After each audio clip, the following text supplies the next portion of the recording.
The Jacob Wetterling investigation captivated Minnesota and the country since 1989 when Jacob was kidnapped just miles from his home in St. Joseph. Jacob was biking home from a gas station with his brother and a friend when a man attacked the boys. That man took Jacob and told the other two to run away and don't look back or he'd shoot them.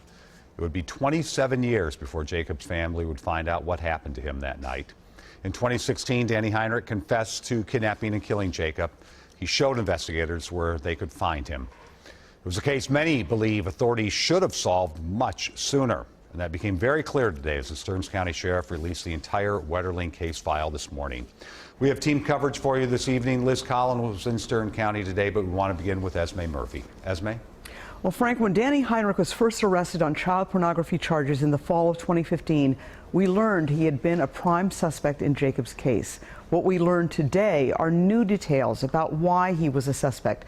And we also heard a scathing critique from the current Stearns County Sheriff, who accuses the FBI of bungling the case. The FBI are not trained homicide investigators. Stearns County Sheriff Don Goodmanson accused the FBI of ignoring important leads about Danny Heinrich.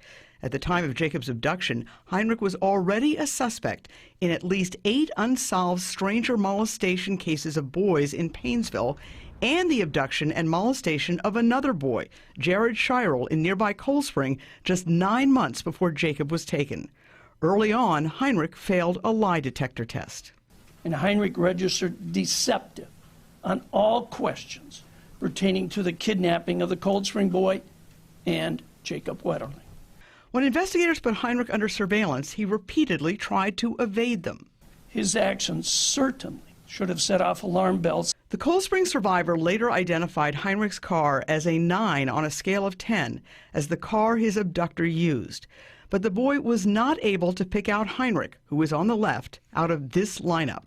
All of the victims from Paynesville, 9 young men, should have been part of this lineup, as well as Aaron Larson and Trevor Wetterling. Aaron Larson and Trevor Wetterling witnessed Jacob's abduction. Sheriff Goodmanson says files show that the lead FBI investigator, Al Garber, failed to follow up on a lead from another early suspect in the case, Dwayne Hart. Hart told Garber Heinrich had a black ninja suit, a gun, and in the month of Jacob's abduction, asked him this question. Heinrich asked Hart how to get rid of a body.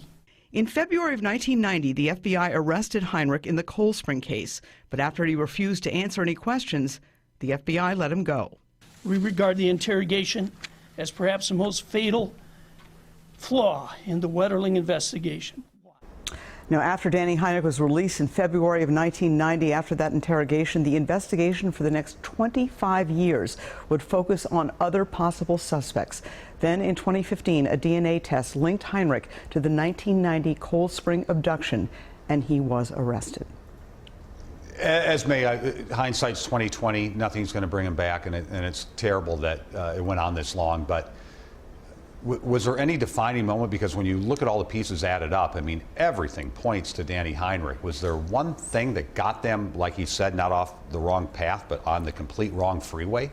Well, I think after that interrogation, when he shut down, when he demanded a lawyer, that was it. I mean, they let him go and they didn't hear, he's not in the files for another 20 years. I think that was a problem. I think they were also getting so many leads. And I think in fairness to them, this was an age before internet, before all of that. And I think that was one of the difficulties, but it's very, very tough stuff to hear.